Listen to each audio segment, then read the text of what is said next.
አሁን እንደ ባለሙያ ምን አስባለሁኝ ሰዎች ወደ ትዳር ከመግባታቸው በፊት በእጮኝነት እያሉ በቦይፍሬንድነት እና ገርል ፍሬንድነት እያሉ የትዳር ህይወትን ሲያስቡ ወደ ትዳር ህይወት ለመግባት በሚንደረደሩበት ጊዜ የመጀመሪያው ዋነኛ መስፈርት ሊሆን ይገባል ብዬ የማስበው ነገር ብዙ ጊዜ እኛ ሀገር ላይ የተለመደ ነገር አይደለም፣ ግን ቢቻል ወደ ትዳር ህይወት ሲገባ የሚያጋጥሙን ነገሮች፣ የምንጠብቃቸውን ነገሮች፣ ትዳር ዓለም ውስጥ ደግሞ ሲገባ ምን ሊሆን እንደሚችል፣ ከእጮኝነት ህይወት ወደ ትዳር ህይወት ሲገባ ልዩነቱን፣ አንድነቱን፣ ምን አይነት ነገሮች ትዳር ከተመሰረተ በኋላ እንደሚጠብቁን፣ እንዴት ባለ ሁኔታ ያ ትዳር መያዝ እንዳለበት፣ ስለ ግል ባህሪያችን፣ በጋራ ስለምናስተዳድረው ደግሞ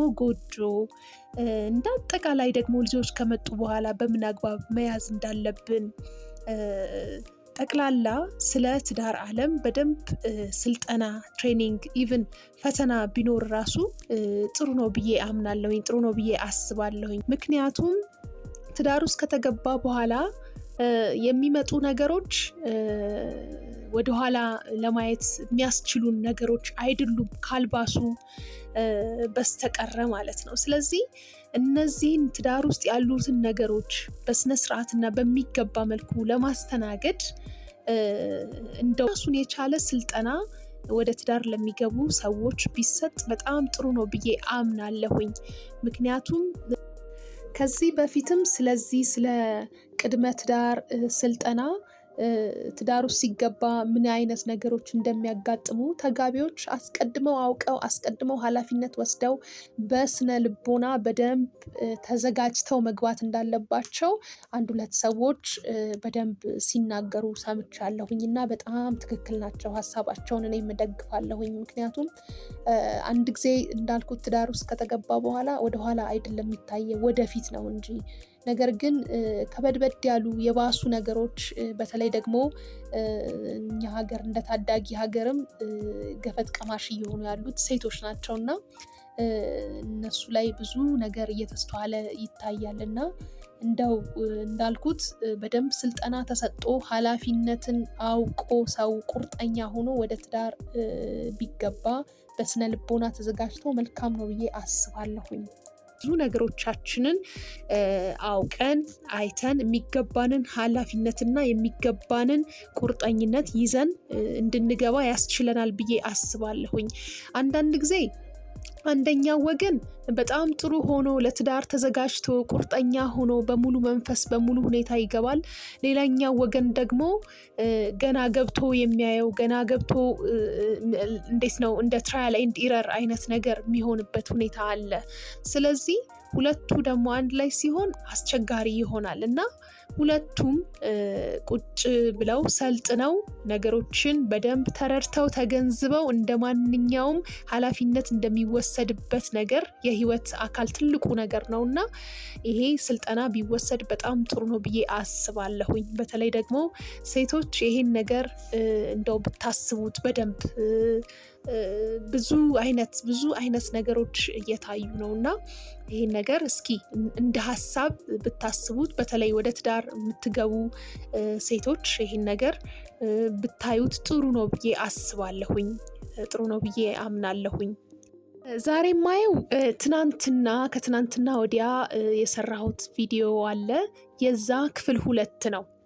ክፍል 2ቱን ሳቀርብ ባለፈው እንዳቀረብኩት ምንድነው በእጮኝነት ወይም በትዳር ህይወት ጤናማ ያልሆነ ሪሌሽንሺፕ ውስጥ ወይም ደግሞ ጤናማ ያልሆነ የፍቅር ጤናማ ያልሆነ የትዳር ግንኙነት ውስጥ ከሆንን በምን መልኩ ያንን ጤናማ ያልሆነ ትዳር ጤናማ ያልሆነ ፍቅር እንደገና መልሰን ልናስተካክልበት የምንችላቸውን መንገዶች ነው ጠቁሜ ለማለፍ የሞከርኩት።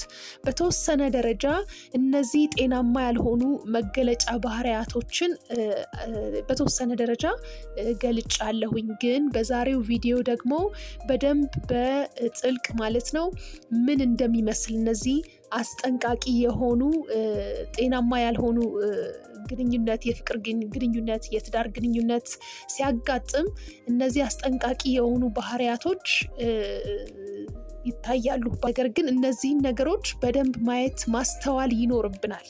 እነዚህን አስጠንቃቂ የሚባሉትን ባህሪያቶች ማስተዋል ይኖርብናል። ምክንያቱም እነዚህን አስጠንቃቂ ባህሪያቶችን ካየን ካስተዋልን መፍትሄ እንፈልግላቸዋለን። መፍትሄዎቹንም በኋላ ላይ በደንብ በዝርዝር ማቀርባቸው ይሆናል። ስለዚህ በደንብ በአትኩሮት ቸላ ሳንል ነገሮችን የትዳር ወይም የፍቅር ግንኙነታችንን ጤናማ ለማድረግ ይህንን ጤናማ ያልሆኑ አስጠንቃቂ ባህሪያቶችን ካየን፣ ካወቅን፣ ከተረዳን፣ ካስተዋልን ወደ መፍትሄው ለመሄድ ትዳራችንን የፍቅር ግንኙነታችንን እንደገና ጤናማ ለማድረግ የሚቻልባቸውን አማራጮች ለማየት ይጠቅመናል። ጤናማ ባልሆነ የፍቅር ወይም የትዳር ግንኙነት ጊዜ የሚታዩ አስጠንቃቂ ባህሪያቶች ጤናማ ያልሆነ የፍቅር ወይም የትዳር ግንኙነት በሚያጋጥም ጊዜ የሚታዩ ናቸው። ጥሩና ጤናማ ያልሆነ የፍቅር ግንኙነት የአእምሮአዊ ችግር፣ የአካላዊ ችግር ሊያመጣብን ይችላል። ልክ ጤናማ የሆነው የፍቅርና የትዳር ግንኙነት ለሕይወታችን፣ ለኑሯችን፣ ለሁለንተናዊ ደህንነታችን መልካም እንደሆነው ሁሉ ማለት ነው። ስለዚህ አስጠንቃቂ ባህሪያቶች ስንል ምን ለማለት ፈልገን ነው? ጤናማ ያልሆነ የአጥቂነት ባህሪያትን የሚመለከቱ ናቸው። ስለዚህ እነዚህን ጤናማ ያልሆኑ የአጥቂ ባህሪያትን ቸል ማለት አይገባም። በደንብ ማወቅ፣ በደንብ መረዳት፣ ተረድቶም አውቆም አስተውሎም ሲጨርሱ ደግሞ የሚያስፈልገውን መፍትሄ ለመውሰድ ያስችለናል ማለት ነው። መፍትሄዎችን ለመፈለግ ያንን የፍቅር ያንን የትዳር ግንኙነት ወደ ጤናማነቱ በምን መልኩ መመለስ እንዳለብን ከራሳችን ጋር እንድንመካከር፣ ከባለሙያ ጋር እንድንመካከር ወይም ይመለከታቸዋል ብለን ከምናስባቸው አካላት ጋራ የትዳር ወይም የፍቅር አጋራችንን ጨምሮ ወደ መፍትሄ እንድንመጣ ያስችለናል ማለት ነው። ስለዚህ ሁለንተናዊ ጤንነታችንን የሚጎዳውን እነዚህን አስጠንቃቂ ባህሪያቶች በደንብ ማወቅ ይኖርብናል። በተለይ ደግሞ እነዚህ አስጠንቃቂ ባህሪያቶች የሚባሉት ጤናማ ያልሆነ የፍቅር ግንኙነት፣ የትዳር ግንኙነት ላይ ስንሆን በመጀመሪያ ሲከሰቱ አይታወቁንም፣ ላይታወቁን ይችላሉ። ለዛ ነው አደገኛም የሚሆኑት። እስኪ በዝርዝር ደግሞ እንመልከታቸው። ቀስ በቀስ እያደጉ የሚመጡና መጨረሻ ላይ በጣም ከፋ ያለ ደረጃ ላይም ሊደርሱ ይችላሉ። ስለዚህ በደንብ እነዚህን አስጠንቃቂ የሚባሉ ባህሪያቶችን መረዳት፣ ማወቅ፣ መገንዘብ በሚገባ ያስፈልገናል ማለት ነው። የመጀመሪያው ነገር እነዚህ አስጠንቃቂ ባህሪያቶች ናቸው የሚባሉት ጤናማ ያልሆነ የፍቅር ወይም የትዳር ሪሌሽንሺፕ ላይ በምንሆንበት ጊዜ አንደኛው ነገር ምንድን ነው? ባለፈው ቪዲዮ እንዳልኩት በመጀመሪያው ክፍል እኛ እንደ ሰው ማለት ነው ከአጋራችን ጋራ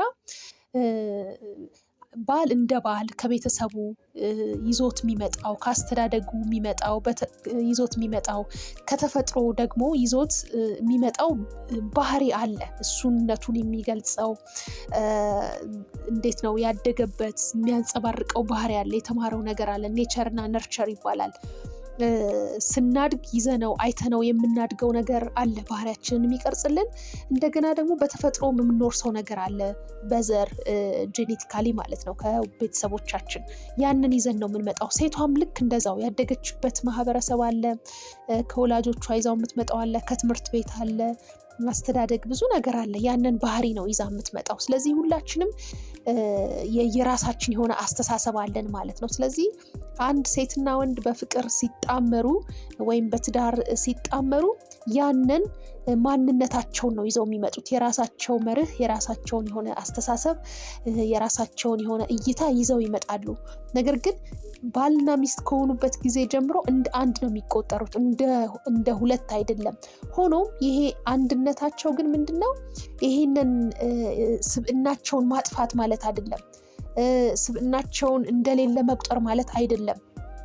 ያንን ይልቁንም አክብሮ ተጠባብቆ ተስማምቶ መኖርን የሚጠይቅ ነገር ነውና ለምን ፍቅር ስለሆነ በመሃላቸው ያለው ነገር ፍቅር ያንን ነገር እንዲያሸንፉ ያደርጋቸዋልና እርስ በራሳቸው ያንን ነገር እንዲጠባበቁ ያንዳቸውን ደስታ ያንዳቸውን እንዲጠብቁ ያደርጋቸዋልና ስለዚህ ያንን ነገር የመጀመሪያው ነገር መጠበቅ ነው። አስተያየታችንን አስተሳሰባችንን የምንወደውን የማንወደውን የምንፈልገውን የማንፈልገውን ነገር ከተዋወቅን ወዲያ በተቻለ መጠን ያንን ነገር አክብረን ለመኖር ጥረት ማድረግ ነው። ፍቅር ደግሞ ያስችላል ያለን ነገር። ይሄ ግን እዚህ ጋራ ጤናማ ያልሆነ ሪሌሽንሺፕ የሚያጋጥመው እንዴት ነው ስንል ለምሳሌ የራሳችንን መርህ የራሳችንን ባህሪ የራሳችንን አስተሳሰብ ኮምፕሊትሊ እንድንተው ማድረግ ራሳችንን እንድንጠይቅ ማድረግ የራሳችንን አስተሳሰብ የራሳችንን ሁኔታ የራሳችንን መርህ ጥያቄ ምልክት ውስጥ እንድናስገባ ማድረግ ልክ ትክክል እንዳልሆንን አይነት ነገር ጋዝላይቲንግ ይባላል። ይሄ ነጮቹ እንደዛ ብለው ነው የሚጠሩት።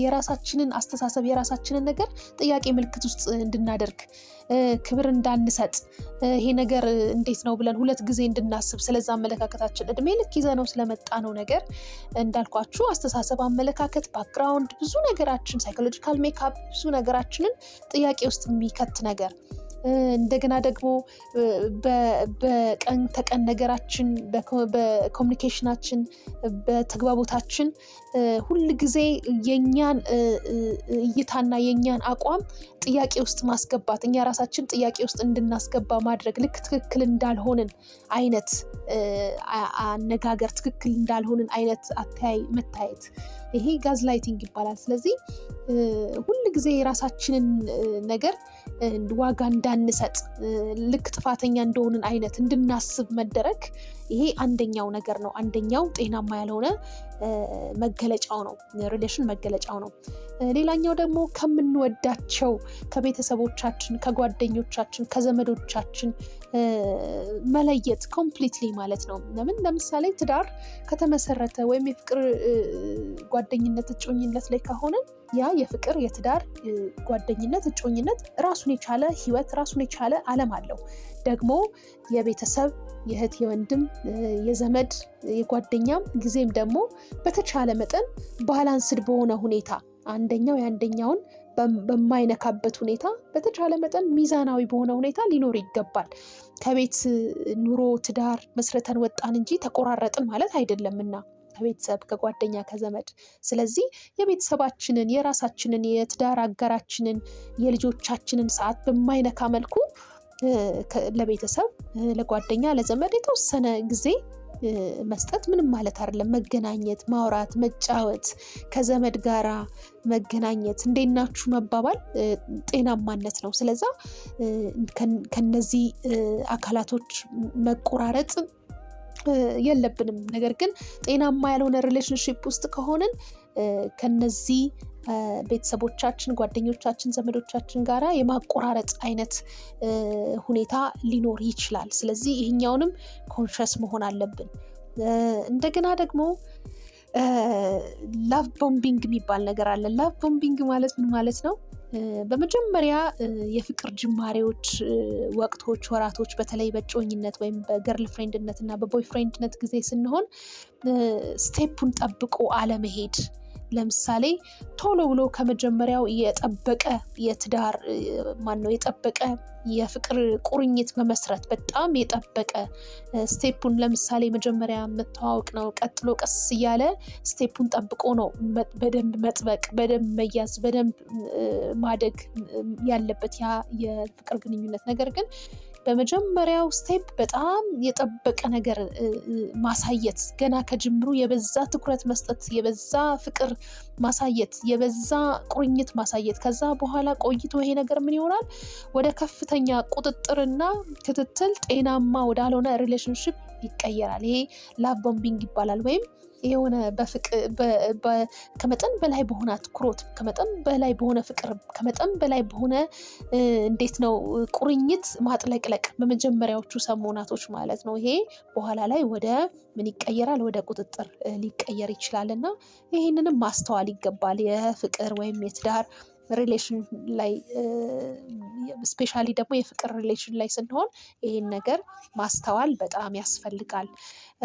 ሌላኛው ደግሞ ለምሳሌ የሱስ አምጪ ነገሮች ተጠቃሚ ከሆነ ወንዱ ወይም ሴቷ ተጠቃሚ ከሆኑ ይሄ ህመም ነውና ወደ ባለሙያ ቀርቦ ያንን አጋር መርዳት ያስፈልጋል። ሰክሰስፉል ለሆነ የፍቅር ሪሌሽን ወይም የትዳር ሪሌሽን ያንን አጋር በደንብ መረዳትና መርዳት ያስፈልጋል። ከዛ ሱስ እንዲወጣ ወደ ጤናማ ወደ ሆነው መስመር እንዲገባ። ለምን እነዚህ ሱሶች የራሳቸውን አካሄድ ስለሚሄዱ አይምሮን ስለሚቆጣጠሩ ማለት ነው። ስለዚህ ይህንም እዚህ ላይ በደንብ ኮንሸስ መሆን ያስፈልጋል። ጤናማ የሆነ ህይወትና ትዳር እንዲኖረን ያንን አጋር በተቻለ መጠን ከዛ ሱስ እንዲወጣ ሰፖርት ማድረግ፣ ወደ ባለሙያ ማቅረብ መልካም ነው።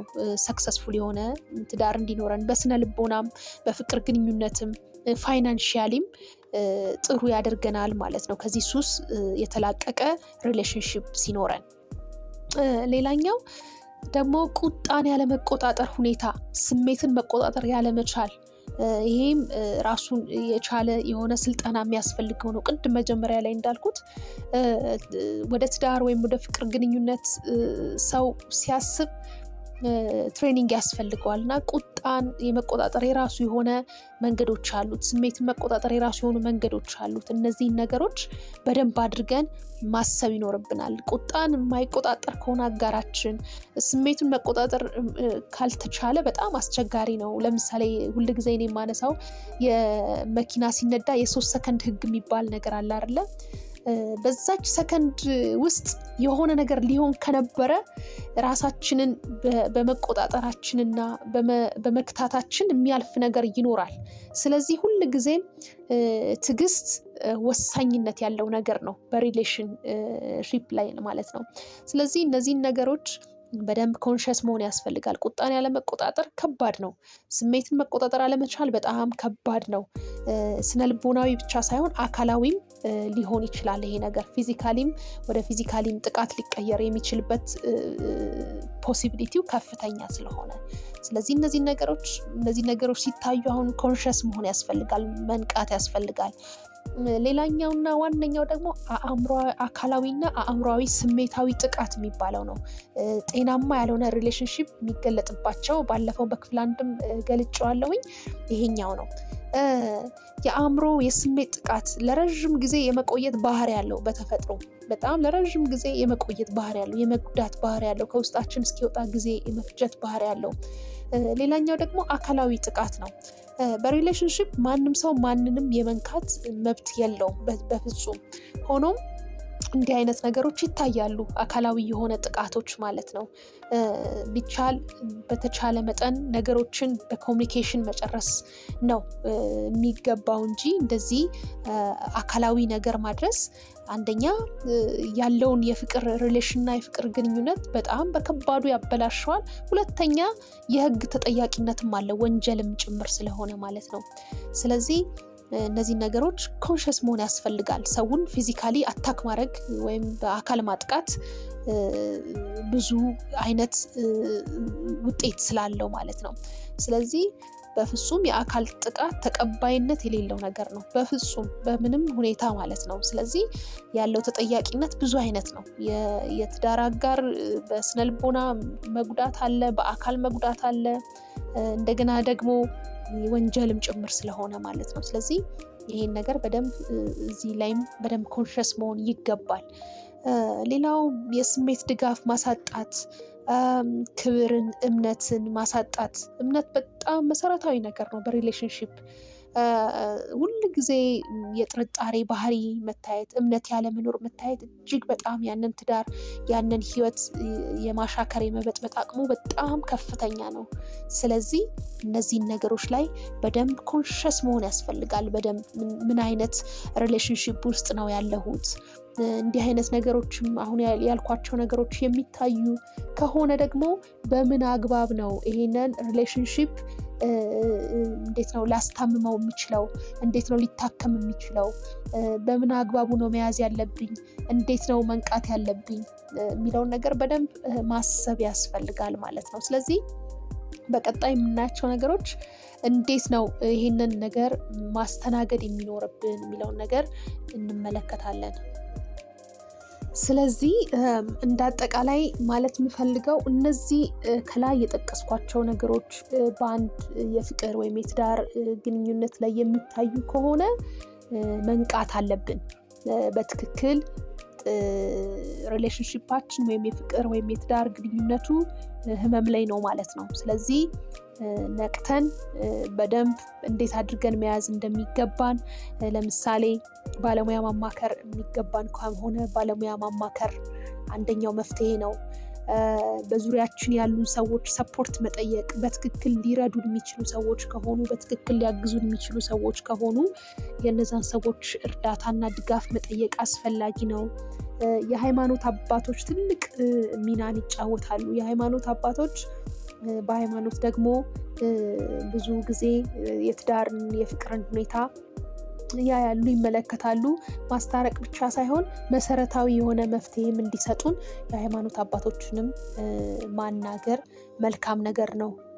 እንደገና ደግሞ በዙሪያችን ያሉ ቤተሰቦቻችን በትክክል ትዳሩን የሚደግፉ፣ ትዳሩን የሚወዱ፣ ትዳሩን እንዲቀጥል የሚፈልጉ ሰዎች ከሆኑ፣ ቤተሰቦች ከሆኑ በትክክል ሊረዱን ይችላሉ እና እኛ ያላየነውን ሁኔታ፣ እኛ ያላየነውን ያላስተዋልነውን ነገር እንድንረዳ፣ እንድንገነዘብ፣ እንድናስተውል ሊያደርጉን ስለሚችሉ ቤተሰቦቻችንንም ማማከሩ፣ ማናገሩ በጣም መልካም ነገር ነው። የራሳችንንም ደግሞ ጥረት ማድረግ፣ ራሳችን ላይ መስራት፣ ለምሳሌ ችግሩን መለየት፣ ምንድነው ችግሩ የተፈጠረው ከመሰረቱ ችግሩን ለመለየት መሞከር፣ ጤናማ ተግባቦትን በተቻለ መጠን ለማዳበር መሞከር፣ መናገር ብቻ ሳይሆን ማዳመጥን፣ ፍላጎትን መረዳት፣ በፍቅር ወይም በትዳር አጋር ላይ ማሾፍን ማቆም፣ ዋጋቢስ እንደሆነ ማሰብ ወይም ዋጋቢስ እንደሆነች ማሰብ አድርጎ ማቆም፣ ነገሮችን አሳንሶ አለማየት። ምክንያቱም በጣም ትልቅ የሆነው ጉዳይ፣ ትልቅ የሆነው ነገር ለአንደኛው አጋር ለሌላኛው አጋር እንደ ትንሽ ነገር ወይም እንደ ምንም እርባና የሌለው ነገር አይነት እንደ ብላሽ ነገር አንሶ መታየት የለበትም። ጉዳዩ እንደ ጉዳዩ በደንብ መያዝ አለበት።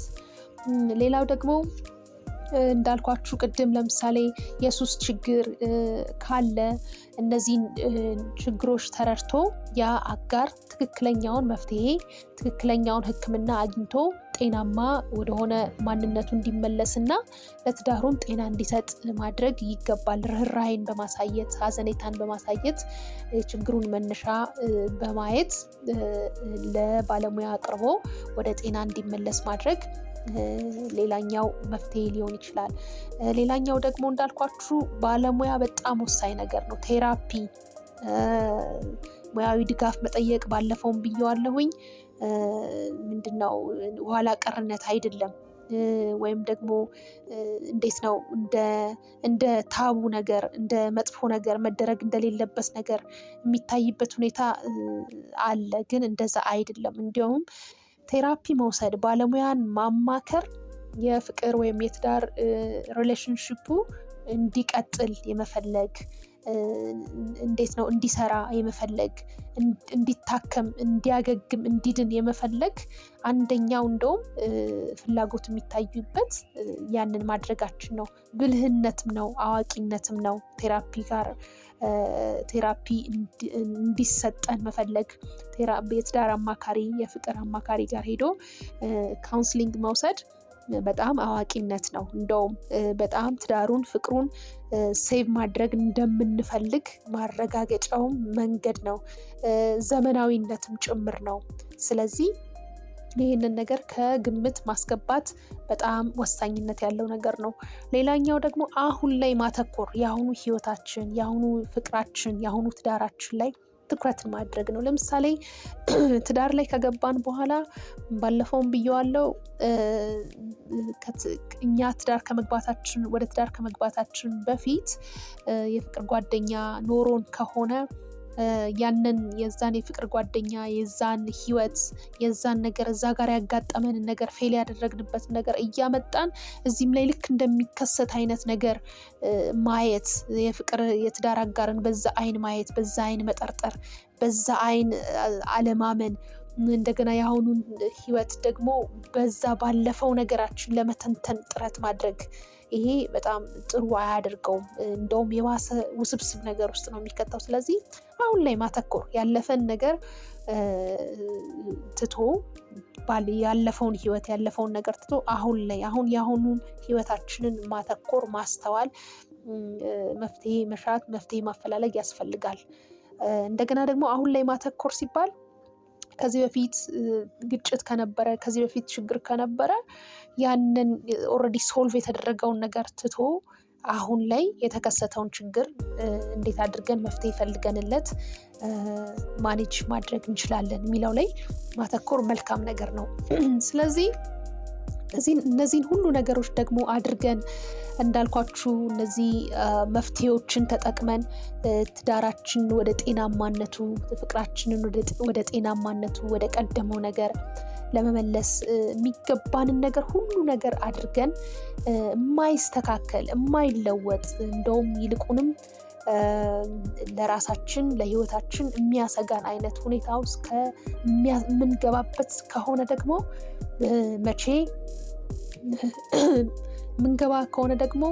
መቼ እርዳታ መጠየቅ እንዳለብን ማወቅ መቻል አለብን። መቼ መንቃት እንዳለብን ማወቅ መቻል አለብን። መቼ በስምምነት ነገሮችን ማኔጅ ማድረግ እንዳለብን ማወቅ አለብን። መቼ መንቃት እንዳለብን ማወቅ አለብን። መቼ እርዳታ መጠየቅ እንዳለብን፣ ነገሮች ከአቅማችን በላይ እንደሆኑ አውቀን ተረድተን መቼ እርዳታ መጠየቅ እንዳለብን ደግሞ ማወቅ ይገባናል ማለት ነው። ስለዚህ እነዚህን ነገሮች ከግንዛቤ ማስገባት መልካም ነው። ይህንን ፕሮግራም ይህንን ቪዲዮ ሳዘጋጅ ሁሉም ትዳር ፐርፌክት ነው፣ ሁሉም ትዳር እንደው አልጋ ባልጋ ነው ለማለት አይደለም። ነገር ግን ምንድነው ይህንን ፕሮግራም ሳዘጋጅ ለማለት የፈለግኩት ነገር ባጭሩ ምንድነው ጤናማ ያልሆነ ግንኙነት በትዳር ወይም በፍቅር አለ ሲባል ምን ለማለት ነው? ያ አብሮ መኖር ያ አብሮ መሆን ከሚያመጣው መልካም ነገርና ደስታ፣ ሰላም፣ የህይወት ግብ ይልቅ ህመምን፣ ሐዘንን ሲያስከትል ነው። በዚህም በአካላዊ ደህንነታችን እንዲሁም ደግሞ በአእምሯዊ ጤንነታችን ላይ ችግር የሚያመጣ አይነት ነገር ሲሆን ይሄ ጤናማ ያልሆነ የፍቅር ወይም የትዳር ሪሌሽን አለ ብለን እንላለን ማለት ነው። ስለዚህ ይህ ስል ፍጹም የሆነ የትዳር ህይወት ወይም ፍጹም የሆነ የፍቅር ህይወት አለ እያልኩኝ አይደለም። በፍጹም እንዳልኩት ባለፈውም በክፍል 1 የፍቅር ግንኙነት ወይም የትዳር ግንኙነት አብሮ መኖር ምንጊዜም ውጣ ውረድ ፈተና አለው። መኖር ህይወት በራሱ የሚያመጣቸው ፈተናዎች አሉ። እንኳን አይደለም ባልና ሚስት ሆነው ሲኖሩ ሰው ይቅርና ማለት ነው። ስለዚህ ሁል ጊዜም ውጣ ውረድ አለው ትዳር። ፐርፌክት የሆነ ትዳር የለም። እንደው ሳንጣላ እንደው እንዲህ ሳናደርግ ቢሉም ሰዎች እኔ ለማመን አንዳንድ ይቸግረኛል።